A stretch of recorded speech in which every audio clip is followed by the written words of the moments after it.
네, 김영입니다. 사람이 살아가면서 실수를 안 하고 살 수는 없죠. 실수를 안 하면 신이죠, 신. 실수를 당연히 하죠. 그래서 이제 사람은 이제 불완전한 동물이다. 현명한 사람과 아둔한 사람 있어요. 현명한 사람은 실수를 했어요. 그러면 그것을 인식하고 두 번 다시 하지 않으려고 하는 것이 있죠. 그래서 실수를 반복하지 않는 그런 사람을 이제 이른바 현명한 사람이다라고 하고, 반대로 아둔한 사람은 어떻습니까? 실수를 했어요. 실수를 알았어요. 인식했어요. 근데 동일한 실수를 계속 반복하는 거예요. 계속 반복해. 그래서 아둔한 사람이다 이렇게 얘기를 하죠. 우리는 정말 그 전대미문의 대통령 탄핵이라는 경험을 했죠. 당시 박근혜 대통령이 어떻습니까? 평가가. 뭐 당시에 그 청와대 비서관이 뭐 이렇게 조사를 해보니까 최순실이 권력 서열 1위고 그 남편이 2위고 박근혜 대통령 3위였다. 이런 얘기가 이제 막 나와버렸잖아요. 거기서 엄청난 이제 국민적 분노가 일었죠. 이성이 아니고 그냥 감성이에요. 그냥 감성. 감성이 폭발했죠. 대통령을 박근혜를 만들었는데 왜 대통령 역할은 최순실이란 듣도 보도 못한 여자가 나타나가지고 대통령 역할을 하느냐. 그리고 그 최순실이 강남에 어떤 그 젊은 녀석 고 씨하고 이렇게 만나가지고 어울리고 또 그 친구를 통해가지고 소개받은 모 씨, 그 모 씨를 장관에 임명하라 그랬더니 또 임명을 딱 해버리고 이런 게 이제 드러났잖아요. 그러니까 와, 뭐 국민들의 그 어떤 비난 정도가 아니라, 아니 그러니까 비판 정도가 아니라 비난이 막 쇄도했죠. 그래서 그때 당시에 여당이 이제 여당도 상당 부분의 그때 당시에 이제 힘을 가지고 있던 뭐 김무성이라든가 유승민 이런 사람들이 막 대거 탈당을 하고, 그러니까 그 탄핵에 동참하고 탈당하고 또 새로운 정당 만들고 막 그랬잖아요. 그러고 나서 이제 대통령이 탄핵이 되고, 그리고 이제 문재인이 들어왔잖아요. 문재인 정부가 들어왔어요. 그래서 문재인 정부가 잘할 줄 알았는데 정말 나라를 완전 절단내 버렸잖아요. 나라의 어떤 기반을 다 무너뜨려 버렸잖아요. 5년, 아주 그 짧은 5년 만에. 그러면서 대통령은 이제 구속이 되고 그 사이에 구속되고 뭐 교도소 생활을 한참 했죠. 시간이 지나서 이렇게 쭉쭉 보니까 대통령에 대한 잘못이 별로 없는 거야. 대통령은 별로 잘못이 없어. 대통령이 별로 탄핵 당할 일도 아니고, 대통령이 사실은 잘못한 게 별로 없고, 그냥 그때 당시에 대통령을 박근혜를 뽑아놨는데 왜 실질적인 대통령이 따로 있냐. 그래가지고 거기에 분노한 국민들이 그냥 이성을 잃고 그냥 감성으로 접근한 나머지 문재인이라는 어떤 괴물을 대통령을 만들어 놓은 거예요. 헛개비 대통령을 만들어 놓은 거예요. 그래가지고 나라를 완전히 절단을 내버렸잖아요. 그래서 이게 참 우리가 정신을 좀 제대로 차려야 되겠구나. 이 어떤 반성적 성찰을 이제 많이 하게 됐죠.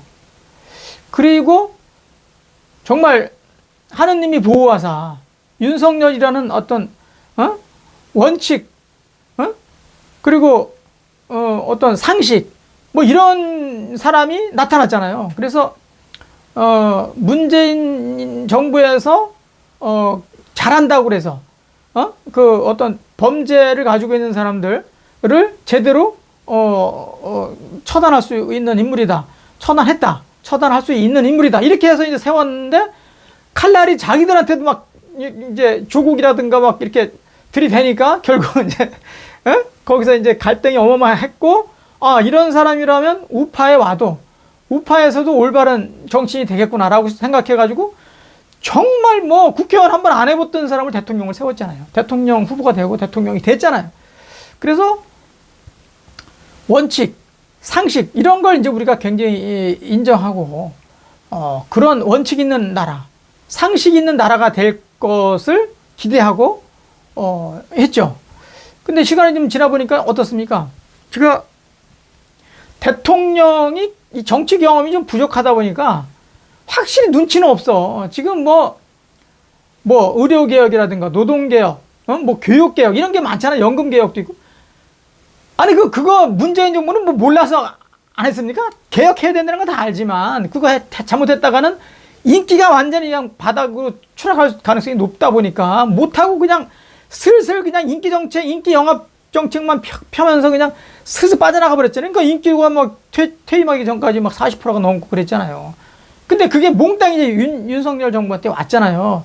그러면 윤석열이라는 사람이 정치 경험이 많았으면, 빚을 뭐 지금 천조가 됐든 2천조가 됐든 그냥 또 지금 자기도 인기 영업 해가지고, 그냥, 해갖고 그냥 쑥 넘어가면 되는 거야. 그러면 윤석열이 뭐 욕 안 먹고 잘 갈 수 있지. 그러나 정치 경험이 없고, 이거 잘못됐네? 그러면 그냥 원칙과 상식, 거기에, 기준해가지고, 이거 잘못됐네? 고치죠? 그러고 막 이런 밀어버리니까. 국민들의 정서는 어떻습니까? 국민들의 정서는 자기 편하고 뭔가 이익이 많이 오면 그걸 좋아하는 게 민중들의 정서예요. 예나 지금이나 똑같아요. 그러니까 인기가 당연히 없지. 여기에 이제 불난데 기름을 갖다 껴 붓는 사람이 또 있어요. 그 사람이 누구냐? 김건희 여사예요. 김건희 여사. 김건희 여사님 정말, 제발 좀 김건희 여사님 왜 그러십니까? 나 진짜 가뜩이나 인기가 지금 없는 정책을 펴가지고 지금 그 지지 기반을 유지하는 것도 어려운 판에 이제 기름까지 들고 다니면서 막 붓고 있어요, 여기저기. 예? 대통령 선거 전에 어떻습니까? 대선 전에 허위 학력 경력, 또 뭐 도이치모터스 주가 조작 논란, 그래가지고 엄청난 이슈가 됐잖아요. 이슈의 그 중심이 됐잖아요. 그러니까 윤석열이라는 대통령을 뽑는데 윤석열 자체는 문제가 없고 윤석열 마누라에 대한, 김건희 여사에 대한 걸 가지고 주요 이슈가 되니 이게 말이 되냐 이거야. 그러니까 지금 꼬리가 몸통을 치는 형국이에요. 지금 꼬리가 몸통을 치는 형국이 됐어요. 무서운 거지. 꼬리는 그냥 꼬리일 뿐인데 꼬리가 쳐가지고 몸통을 흔들어가지고 몸통이 자칫하면 좀 죽게 생겼다니까. 그러니까 취임 이후에 어때요 지금? 명품 가방을 수수하는 게, 이게 뭐 사실은 300만 원 정도밖에 안 간다 그러지만 300만 원이 됐든 100만 원이 됐든 10만 원이 됐든 안 받아야 돼. 그냥 대통령이 되는데 왜 받아 그거를. 그냥 다 물리쳤어야지. 근데 그걸 받아가지고 얼마나 고통을 지금 받고 있습니까? 한동훈 비대위원장하고 문자 논란, 뭐 한동훈 위원장이 뭐 문자를 뭐 씹었다, 그거 막 공개돼가지고 엄청난 또 논란이 있었고, 인사에 뭐 개입했다, 뭐 공천에 개입했다, 뭐 이런 거 저런 거가 지금 계속 지금 들고 일어나다 보니까, 뭐 이제 특검해야 된다, 야당에서 이제 특검해야 된다고 난리인데, 대통령에 대한 걸 가지고 논란이 돼야 되는데 대통령은 없어. 그러니까 비인기 정책을 가지고 그냥 개혁 정책 가지고 가니까 가뜩이나 지금 인기가 없는데 거기다 그냥 계속 기름을 갖다 부니까, 이거는 뭐 이제 지금 설이래. 지금 추석 지금 이제 되면 이제 이거 끝나고 나면 아마도 지금 20%대 지지율을 보이고 있는데 이게 아마 10%대로 좀 떨어지지 않을까. 지금 엄청난 우려를 하고 있어요, 우파들이. 대선 전에 문제가 되니까 뭐라 그랬어요? 본인이. 김건희 여사님 잘 생각해 보세요. 예? 저는 대통령이 되더라도 조용히 그냥 안에서 내조만 그냥 조용하게 하겠다, 그러지 않았었나요?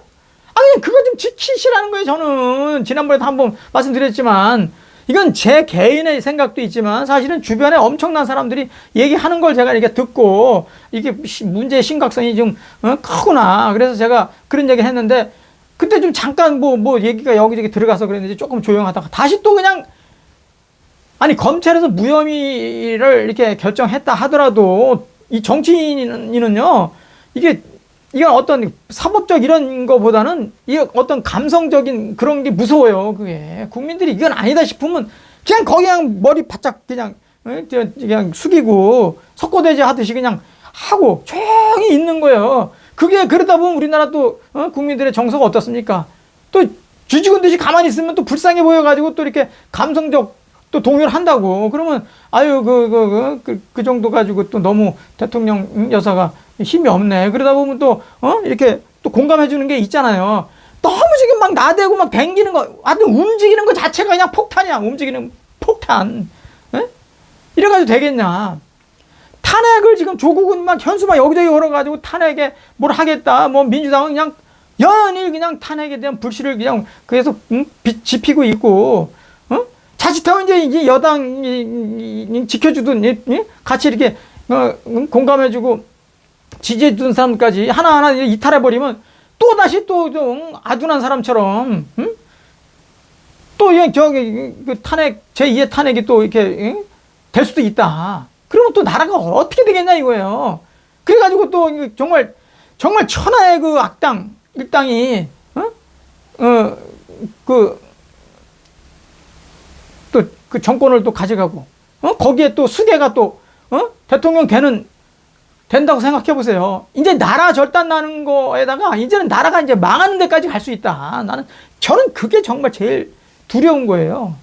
제발 좀 김건희 여사님 그냥 좀 뭐 제2부속실 만들어서 합법적으로 하겠다 그러지 마시고 그냥 조용히 제발 그냥 그냥 조용하게 그냥 계셔주면 가뜩이나 지금 대통령이 지금 어려운데 그냥 가만히 계셔주면 그냥 속된 말로 좀 죽어 사시면 좋겠어요. 석고대죄 하라는 소리 안 할 테니까 머리 풀어헤쳐가지고 가서 뭐 하라고 안 할 테니까 그냥 조용히만 그냥 조용한 언론에 전혀 안 나오게 제발 그렇게만 해주시면 윤석열 대통령 마지막까지 지킬 수 있고 그리고 지금 이제 의료 대란이 이제 조금 더 시간 지나면 어떤 형태로 타협이 될 거니까 그걸 통하고 한 번의 개혁이라는 건 하기가 어려워요. 옛날부터 사상의식, 이 개혁이라는 건 사상의식을 이게 완전히 바꾸는 거거든요. 조금 전에도 말씀드렸지만 이 국민들은요 자기한테 이익되는 거 이상 안 따져. 자기한테 이익되는 거 당장 편한 거 이걸 선호하는 사람들이에요. 미래를 계획하지 않는 게 그게 민중이에요. 그게 국민이라니까. 지도자는 뭐를 봐요? 지금을 보는 게 아니라 미래를 보는 사람들이에요. 그래서 혁신하고 개혁하는 사람들이에요. 그래서 인기가 없는 거예요. 그래서 개혁이 안 되면 혁신이라도 점진적으로 해 나가고 또 다음 정부가 또 들어서서 거기에 이어서 또 좀 가는 그렇게 해서 세상을 바꿔가는 것이지 한 번에 이거 뭐 잘못됐네 그러고 들러엎는다? 이거는 원칙만 갖고 살 수는 없어요. 상식만 갖고 살 수가 없어요. 때로는 물러설 줄도 아는 지혜 이게 현명한 사람의 자세다 이렇게 생각합니다. 오늘 정말 우파의 일원으로서 정말 섭섭한 말씀을 드리지 않을 수 없는 이런 지금 현상이 너무나 안타깝고 또 서글픕니다. 모쪼록 우리 김건희 여사님 조금만 제발 그냥 조용하게 좀 계셔줬으면 좋겠다는 말씀을 드리면서 마치도록 하겠습니다. 고맙습니다.